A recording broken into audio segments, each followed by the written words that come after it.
what you dada, what you nenike.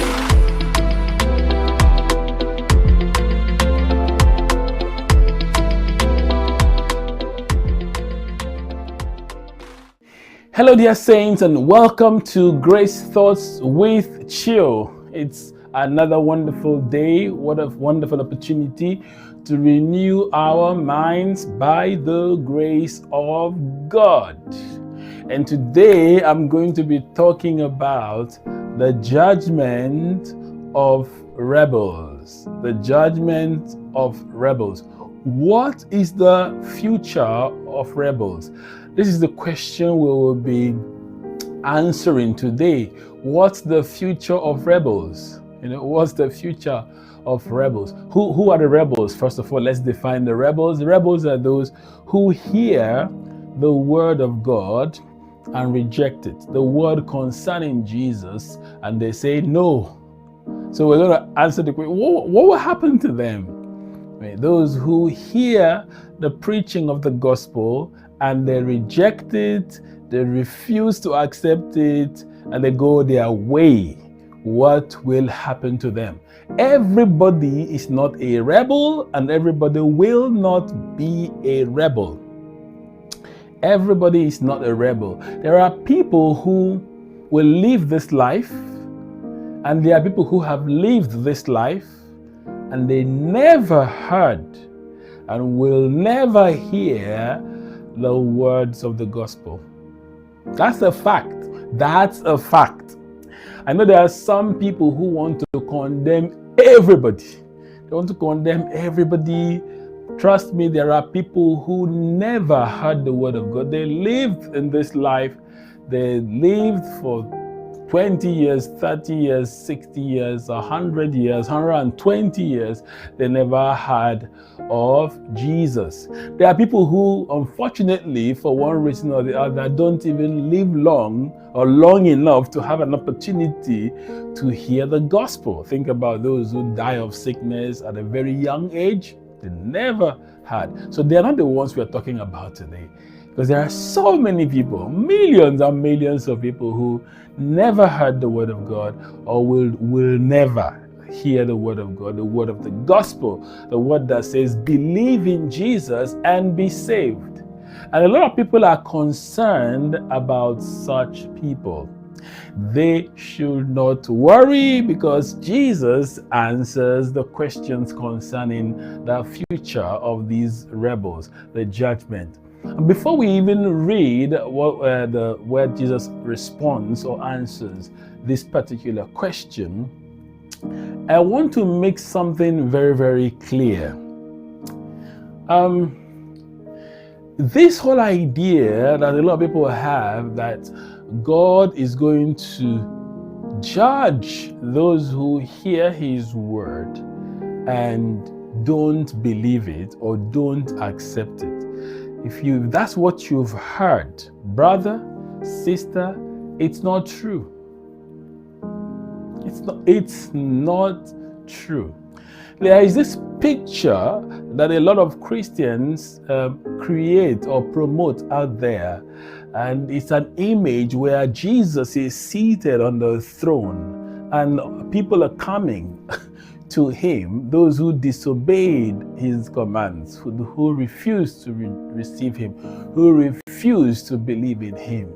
And they paint this picture where they come to him and he's on the throne and he says, all of you go to hell, those who did good go to heaven. It's not a true picture. It's not something that the apostles preached. It's not what Jesus said. I don't know. I believe they got this from probably Judaism and misinterpretations of the scriptures. One of the scriptures they misinterpret so badly is the one of the sheep and the goats. And Jesus was describing the end of the age. But these people have misinterpreted it to mean the end of the world, the last day. And they say on the last day, God will judge those who did good. That's not from God. That's not from the mouth of Jesus. Jesus tells us about those who obey him, what their future is like. We've talked about this in the past. The future of those who obey him, That means those who believe in him and receive his gift of salvation and righteousness. But he also tells us about those who do not obey him, those who do not believe in him, even though they heard his words. Someone preached to them the message of the gospel and they just said, no, we don't want this Jesus thing. We don't want Jesus. We go our way. Where does it tell us this? I'm going to read for you John chapter 12, and I will read verses 47 and 48. John chapter 12, I will read verses 47 and 48, so that I want you to be clear about the future of rebels, the judgment of rebels. I'm not saying there will be no judgment. I'm saying God will not judge them. That's what I'm saying. Jesus will not judge them. So the next time you watch a video where they show Jesus in white, and he's there on the throne, and he's saying, these people go to the right, these people who have disobeyed me and refuse to believe in me, go to the left. That's not Jesus. Just whoever is on that throne is just an actor. Okay, it's not Jesus. All right, let's read John 12, 47 and 48. It says, if anyone, these are the words of Jesus, if anyone hears my words and does not keep them, I do not judge him. For I did not come to judge the world, but to save the world. The one who rejects me and does not receive my words has a judge. The word that I have spoken will judge him on the last day. This is beautiful. So it's very clear. He actually speaks about the one who hears my words and does not keep them. Does not keep them. He says, here in this world, I do not judge him. On the last day, I also will not judge him. Why? Because there will be another judge. The word that I spoke. The word. It says, for I did not come to judge the world, but to save the world.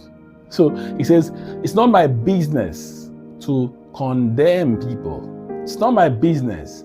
He says, my business in the world is to save the world. To save all these sick people.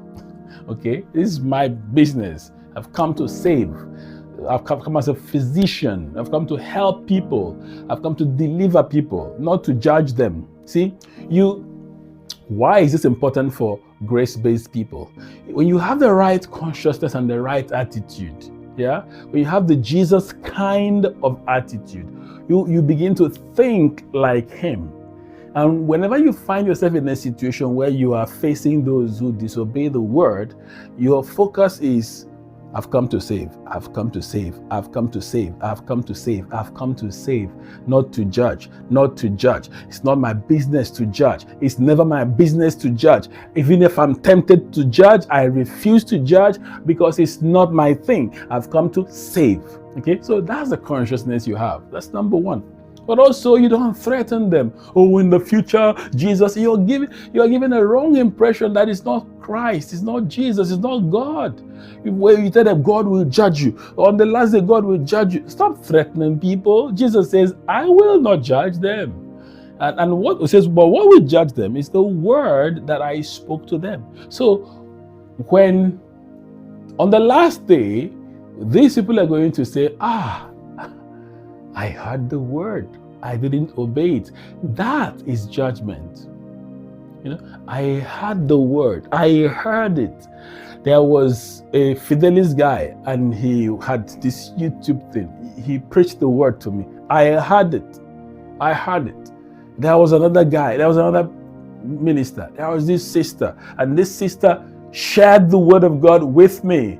I said no. I had an opportunity to live a glorious life. The reason for the word is for you to live a glorious life in this world. That's why he says, I did not come to judge the world, but to save the world. It's here. So you're going to say, oh, I had the opportunity to have a glorious relationship with God, to enjoy life. I had the opportunity to have, this justification and glorification and a blissful life, a life full of joy and happiness. I had the opportunity and I missed it. That is the judgment. It said the word that I spoke will be in their minds. They'll just be like, oh, I missed a lot. I missed a lot in life. I missed a lot.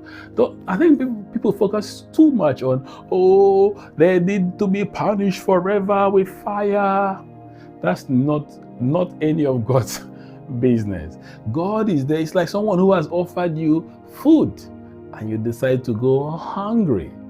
In the end, when you're dying of that hunger, you will remember, I had the opportunity to eat food, but I said no to food. I said no to a spirit that is set free, a spirit that lives in heaven. I had the opportunity. And then the worst part of this judgment, which on another day we might discuss, is where they say, even now, because the word was an opportunity. If I missed it, I don't have it any longer. She said, well, but that's why I said it's the worst kind of judgment. It's actually a very terrible judgment, because it's not as if they say, oh, I missed it, but now I can listen to it. No. It says the word will be a judgment. The judgment here is separation. So there's a separation. It said, I don't have the opportunity for the word any longer. So I can't even say yes to the word at this point. That is the pain of rejecting the word. This is the future of everyone who has heard the word of God and said no to it. You are blessed.